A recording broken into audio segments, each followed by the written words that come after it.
Welcome to the Cycling Roadmap Weekly Show. My name is Sheridan, and today we're going to review last week's action.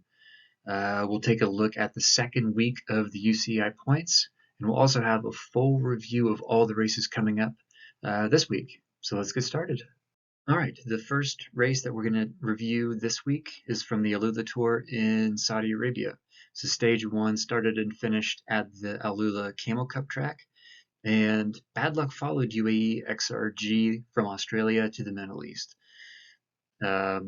Race favorite Jan Christen had two crashes during the day. The second was in a really poor time. Crosswinds were blowing, echelons were kicking off, and he was about 90 seconds off the back. His team did a great job falling back and trying to pull him up to the front. But they really used the convoy and followed his team car, and he ended up with a 20-second time penalty at the end of the day. The echelons continued. The wind was continually blowing. A group of around 15 riders formed the front of the race, including many of the big sprinters, and it was Jonathan Milan of Lidl-Trek, first win on his first day of racing in 2026. Really dominant sprint. He had Milan Fretin of Cofidis and Matteo Moschetti of Pinarello Q36 in second and third on that day. Stage two, much of the same, continued crosswinds, but this time there were no sustained crosswinds. The bunch came together for the finish, so it was a full bunch sprint, and Milan took it in dominant fashion for stage two. And then for stage three, from Winter Park to Bir Jada Mountain, we had the first GC day to take a look and see who would be in contention for the overall. The climb really slowly ramped up. So the first kilometer or two was between 3 to 4%, and then 6 to 7%, and that's when Jan Christen, he he tacked the peloton and tried to go for the stage win, but it ended up being way too early. Alfonso Eulalia of Bahrain Victorious came up with him, and he ended up bringing Sergio Aguita, Yannis Boisard, Mario Vincevenant. They were all kind of there together. Christen blew towards the top, and Yannis Boisard of Tudor Cycling timed it perfectly. He took the stage win, ahead of Eulalio and Higuita in third, and then Jan Christen was in a group at 6 seconds. So 20-second time penalty on stage one, another 6 seconds, plus the bonus seconds on top of that. So really digging himself a hole. The fourth day, from Winter Park to Shalal Sayat Rocks, another very windy, blustery day, but it, just like stage two, came down to a bunch sprint. The final turn was about a kilometer out, but it was straight into a block headwind. Milan hit out, looked like he was going to take it, but it was a bit too early, and Matteo Malicelli of XTS Astana came up past Milan to take the victory on stage four, probably the biggest win of his career so far. He's done a lot of races, in Turkey and around the Asia Cup. First big win, ahead of some of the bigger name sprinters. And then the final GC day, we had up to the Harat, the sky views of Harat Uri Reed. I'm not sure how to pronounce that, but on the steep climb at the bottom. Race leader Jonas Voisard and Afonso Eulalia were both dropped, which put Sergio Higuita into the race lead. Um, Higuita, Mario Mancevena, and Byron Munton of Modern Adventure Pro Cycling, they led the peloton, or the group of favorites, to the top. Um, Christen, Jan Christen he came back sort of over the top as the road flattened out because there was 9 kilometers to the finish, sort of like a false flat plateau. He came back to the group, attacked, and he went straight clear. He had enough time by the finish line to overall Higuita. In the GC, I think he ended up finishing 15 seconds ahead overall to take the overall win. Byron Munton took second on the stage with Igor Arieta in third for UAE XRG. First and third on the stage, and I believe Arieta also was third overall. So first and third on the stage, and first and third overall for UAE XRG. And then an honorable mention for Stefan de Bod of Modern Adventure. He did enough on the final stage to get fourth in GC as well. So great opening race for Modern Adventure cycling. All right, now let's take a look at the races in Mallorca. The first up was the Trofeo Calvia. This one, the weather was really poor. It was wet and windy all day. There was a break later in the day, but Antonio Morgado of UAE XRG, he went on the attack. Um, we didn't get great pictures because of the poor weather, but yeah, Morgado went on the attack, and somehow we didn't see it, but Hector Alvarez of the Spanish national team, a 19-year-old, um, not even a professional. I think he's on the Lidl Trek development team. He joined Morgado, and the pair descended into Calvia, and Morgado cleaned him up in the sprint. So I think that was the fourth win for UAE XRG of the year already. Second race of the series, Trofeo Ses Salines. This was the team time trial. We're pretty excited to see how that would go. Again, it was a warm up for the Tour de France team time trial in Barcelona. Notable TTT performances came from Unibet Rose Rockets. They only started with 6 of the available 7, and they put up a really solid time, as did Jaco AlUla. In Movistar, maybe the biggest surprise of the day. Maybe not the biggest start list of like big rouleurs for the flat TT, but I think they finished second on the day. But there would be no denying Remco Evenepoel and Red Bull Bora Hansgrohe on his first race of the season. They ended up with the win, 4 seconds ahead of Movistar, and the fastest ever team time trial. It was just a hair under 60 kilometers an hour on the 24-kilometer course. So yeah, extremely impressive. But maybe not the most impressive thing we will have seen from Evenepoel, as we'll see here. Because the very next day in the Trofeo Serra Tramontana, Remco went on a raid. He attacked about 55 kilometers to go, just as soon as the Col de Soyer turned onto the smaller road off the main road before the tunnel. Pericas of UAE XRG and Pablo Castrillo of Movistar, they were still up the road from the break, but yeah, whenever Remco attacked, he bridged up to those two.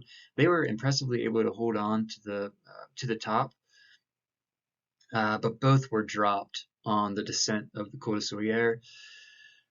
Try as they might, but the rest of the peloton could not bring Evenepoel back. He TT'd the whole way to the finish, 55 kilometers, about say like 48 solo, roughly.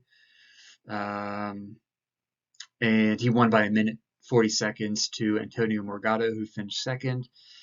Christen of XTS Astana finished third, and then Matthias Rondel was also in that little clutch of riders, finished fourth of Tour de Bessèges. Fourth day, very similar to what we saw at Tramontana. It was technically an easier parcours. The big feature of the day was the long ascent of the Puig Mayor. Yeah, there was maybe a group of 10 or 12 over the top, lots of attacking on the descent, especially from Pescador of Movistar. Pescador, Matthias Rondel of Tour de Cycling, and Remco, they ended up getting away on the descent, but as the descent flattened out, Remco just hit the gas and he dropped Pescador's. He dropped him straight off the wheel. Pescador couldn't hold the wheel, and he went back to the peloton. Rondel held on for dear life and made it to the bottom of the Mirador des Colomars, which is I think it was a 3-kilometer finishing climb. Remco made one attack, got a gap, and was gone. Yeah, super impressive. Looks in really good shape. Rondel got second on the stage, or on the day, and Maxime van Gils of Red Bull Bora Hansgrohe won the third place ahead of a handful of other sort of like GC riders. So that was the third win in a row for Red Bull Bora Hansgrohe. And why stop at 3? Trofeo Palma, last stage or last day of racing in Mallorca. It was set to be a sprint day. There was a small break in the beginning of the day, but I think it was around 50 kilometers to go, 55 kilometers to go. Rune Herregats of UAE XRG, Felix Engelhardt of Jayco AlUla, and Mikael Hessman of Movistar attacked. They were joined by Jelle Johannek of Unibet Rose Rockets. And Johannek sat on because they were looking for a sprint for Dylan Groenewegen. But the other 3 riders, they really worked super strong. They were super strong. They worked well together, and they made it the whole way into the city, around the circuits until 4 kilometers to go. Rune Herregats was the last one caught, and then it was set up for the sprint. It was a pretty messy sprint, but Anna Marit, new transfer from Intermarché over to Red Bull Bora Hansgrohe, he won the sprint. He was supposed to be leading out 19-year-old Magignotti of the development team for Red Bull, who ended up getting third. So the second 1-3 for Red Bull Bora Hansgrohe in as many days, and the 4th win in a row. So yeah, super impressive start from that team. All right, the last couple of races that we had last week, we'll start with Cadel Evans Great Ocean Road Race. That was the last race for Simon Clark in his career. Finishing the Aussie Summer with NSN Cycling, so really good to see him in his last race. Really value him as just a good guy in the peloton. We'll be sad to see him go. But there was cooler weather in Geelong this year and in Victoria, Australia than in previous years, which made the race slightly easier. There was a break of 3, sort of like a token break. They were caught on the first ascent of Chalombre Crescent. Each time around the circuit, the peloton stayed together. Jayco AlUla tried to split it up at one point. Bahrain Victorious were aggressive. They tried to split it up. But every time on the descent and then over the bridge and up Minerva Road, it came back together every time. The very last time up Chalombre Crescent, Jayco AlUla repped it with Ben O'Connor and Luke Plapp. and they tried to do everything they could for Schmidt. I think there was about 25 riders over the top. And yeah, they made it over Minerva Road for the last climb. Plapp gave it one more go to try to break free for a solo win, but he couldn't break the elastic on the run in. But crucially for Visma Lisa Bike, Matthew Brennan uh, followed the move from Plapp, and then he ended up being stuck on Plapp's wheel. Plapp pulled off at around 300 meters to go, which was going to be way too far for anybody to hold their sprint. Brennan had no choice but to continue sprinting. And yeah, I think in the last 100 meters, maybe 75 meters, Tobias Lund Anderson of Decathlon CMA CGM passed him and took the win. Yeah, continuing his dominant form. Second win in the Aussie Summer, and probably the best. He won the blue jersey for the best sprinter in the Tour Down Under, and he continued that form. A very impressive win by him. And then the last race from last week was the Grand Prix Cycliste de Marseille, the opening race in France for the season. So it's always really nice to be back on French roads and see that on our screen. But yeah, it was a beautiful day, cool but sunny, light wind. Yeah, perfect day in Provence. Very aggressive all day. The break was actually caught with about 65 kilometers to go from the finish. A new group of 11 split off, but there was no Lotto Intermarché, and Cofidis were not happy with the composition of the break. So they ended up pulling everything back at around 25 kilometers to go. Paul Lapierre of Decathlon CMA CGM attacked, and then he was brought back on I think the lower slopes of the Col de la Gineste. Andrea Mifsud of Pol de Visit Malta, Louis Hardouin, and Axel Mario, they attacked together at the top of the Gineste, and they soloed. They went the whole way to 1,100 meters to go before being caught. Lotto, there was still a very large group together. We're going to have a bunch sprint. Lotto Intermarché and Cofidis had dueling trains coming into the finish. Cofidis edged forward in the end and dropped Brant Coquard off perfectly, who won comfortably over Stefan de Scoutinier and of Lotto Intermarché and Alex Molinar of Caja Yeah, the finish was the last 1,500 meters was a bit marred by a local spectator riding his. I don't even know if he was a spectator. He looked like he was trying to get on TV, but he was riding his bike on the course as the peloton went past.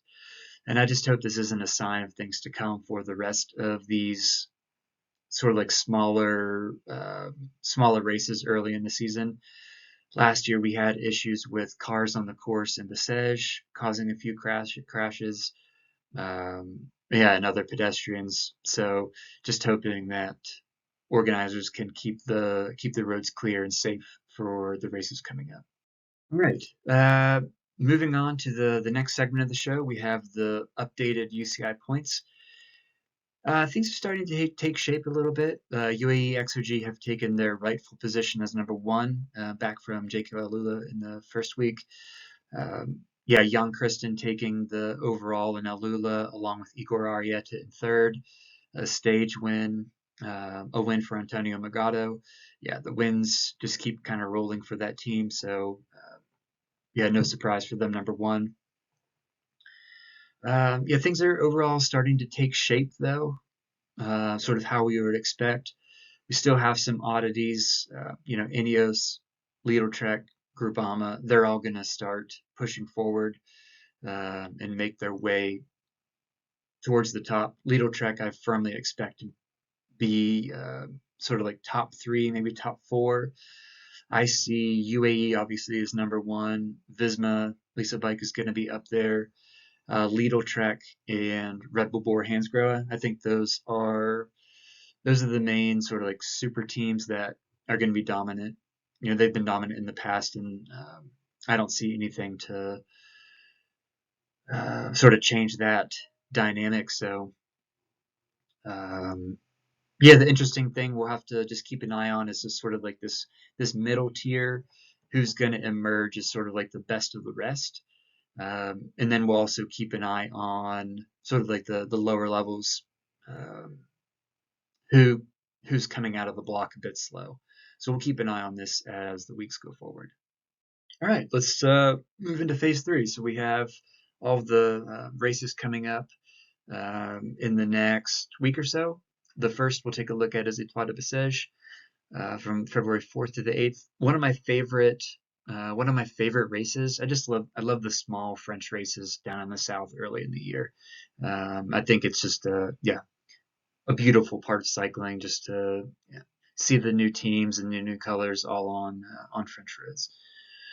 So the stage one is a circuit race around Bellegarde. There are three. It's almost entirely flat, 150 kilometers, almost entirely flat. They'll do 3 times up the Côte de Méditerranée. It's 700 meters at about 8%.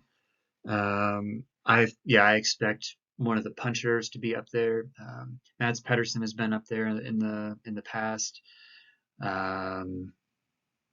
We've had Brian Cocard, sort of like either like a classic style sprinter or a lightweight puncher. Kind of expect to be up there. Stage two, 163 kilometers from Saint-Gilles to Domessargues. We have a more rolling profile today on stage two.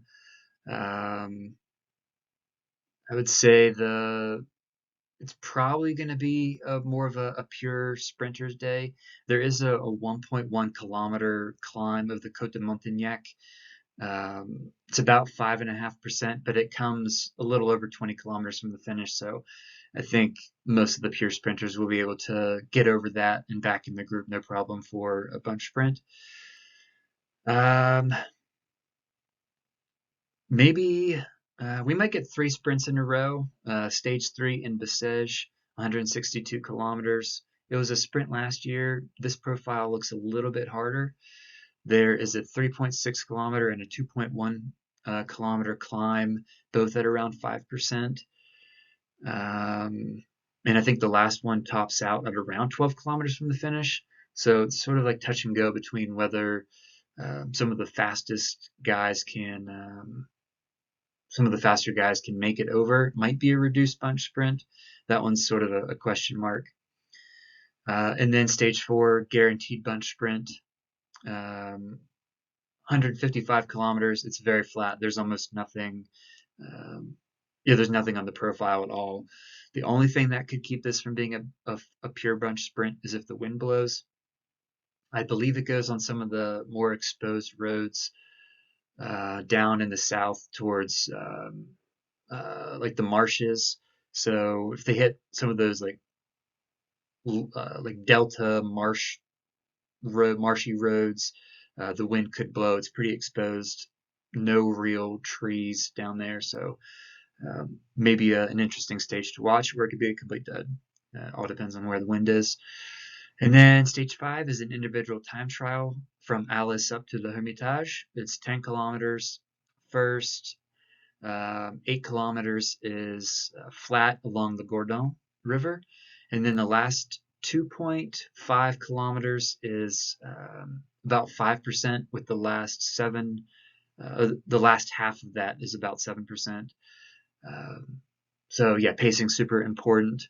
And that, depending on how the rest of the stage goes, the race, there's not a lot of other opportunities to create a time gap. So yeah, the 10-kilometer individual time trial might be the defining feature of the whole race. All right, let's switch gears back to the Middle East and the Tour of Oman. 5 stages, probably 3 sprinty stages, very similar to Saudi, the AlUla Tour, and then two hilly stages. So stage 1, it's 171 kilometers to the Bima sinkhole. It is a difficult start, but the second half is almost entirely flat. Should be a bunch sprint. Stage 2 to the Yiti Hills, 191 kilometers. It's probably the most dynamic stage of the week. It was very aggressive last year with Louis Vervaeke going on a raid and attacking from the peloton, bridging to the break, and then winning from the break. Yes, super impressive. Probably the most impressive thing he did all season.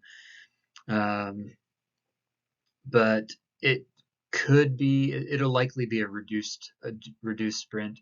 There are some really draggy highway roads towards the finish, so I think we'll probably see a reduced sprint for that for stage 2. Stage 3 is a bit of a hockey stick stage that we get used to here in the desert. 171 kilometers long to Eastern Mountain. It is 3.5% or 3.5 kilometers at about 8%. The averages are always very deceiving. Usually, we get very steep ramps in all these climbs. So that'll be GC day number 1. Stage 4, 146 kilometers, pan flat, guaranteed bunch sprint unless the wind blows again. So we'll always keep an eye on the wind blowing in the desert. And the final stage is the main GC stage, 156 kilometers to Jabal Al Akhdar, aka Green Mountain. It's a brutal climb. It's 6 kilometers long, almost 10% average, ramps over 15%. Last year, it was a duel between Valentin Peripintre of Soudal Quickstep and Adam Yates. Peripintre won the stage. Yates won the overall. Very much a pure climber stage. Both went on to do great things later in the year, so it's a bit of a seeing eyeglass into potentially future form. So we'll keep a close eye on that stage, and we'll review it next week. All right, the last race that we've got on the schedule for next week is the Volta Comunitat Valenciana. 5 stages. Opening stage to Torreblanca, 160 kilometers. This one, it's pretty interesting, very lumpy in sort of like the middle, the second third of the race, but then a completely flat run in about 25 kilometers, completely flat towards the end. So most likely going to be a bunch sprint. There might be a handful of sprinters that don't make it, but I would think probably the majority of fast guys will make it. Stage 2 is a 17-kilometer individual time trial. Pure TT route. The first third, very flat. Then there's a 3-kilometer climb right in the middle at about 3.5%, and then a downhill, and then a sort of like a false flat down to the finish. And that might be the deciding factor of the entire race because there's not a lot else. Stage 3 is 158 kilometers from Orihuela to St. Vincent del Raspeig. Towards the end, there is we have about 40 kilometers from the finish, a 7.5 kilometer climb at 5%, and then another 2-kilometer climb at 6%. But then the last 25 kilometers are all downhill into the finish. So it's going to take some very aggressive riding and some cohesion in a small group to make it to the finish if the GC guys want any chance of taking time on that stage. Stage 4, Mads Pedersen stage written all over it. We've got 3,200 meters of climbing over 172 kilometers. About 12 kilometers from the finish, we have a 2.3 kilometer climb with 9%. Looking at that, it might actually be too hard for Mads Pedersen. We'll just have to kind of wait and see how that plays out. But the first part of the stage is brutal. There is a 13-kilometer climb at about 3%. The Col de Ratis. So I'm probably not going to see any KOMs on that, given Tede's time that he just posted a couple weeks ago. But that's followed by the Alto Miserat, 5.5 kilometers, almost 10%. That's a toughie. And then it just continues to kind of roll. They enter Calpe, yeah, and then the Puig de la Llorença. That's the 9% climb towards the finish, and then about 10 kilometers, 8 kilometers to Lada from the top. So that will be a very interesting dynamic stage, attacking stage. And then stage 5 to Valencia, less than 100 kilometers. It's only 95. That should be a pure bunch sprint. Um, yeah, Valencia, probably the first race where we have some of the bigger hitters. Bauke Mollema, Theo Gegenhardt, Mats Pedersen for Lidl Trek. We've got Kian Altebrooks, Ivan Romeo, Pablo Castrillo from Movistar, Remco and Giulia Pelizzari for Red Bull. UAE has Brandon McNulty, Joao Almeida, Marc Soler. Ineos has Magnus Sheffield, Andrew August. So we're starting to get into some of the bigger hitters um, that we'll see throughout the year. So yeah, very excited to see Valencia and how that shapes out. So that's everything for this week. I know that was a lot. There's lots of racing. There'll be even more next week. So follow it all here. Head over to thecyclingroadmap.com for daily updates, race, uh, race reviews, and everything else. So thanks for watching, and we'll see you next week.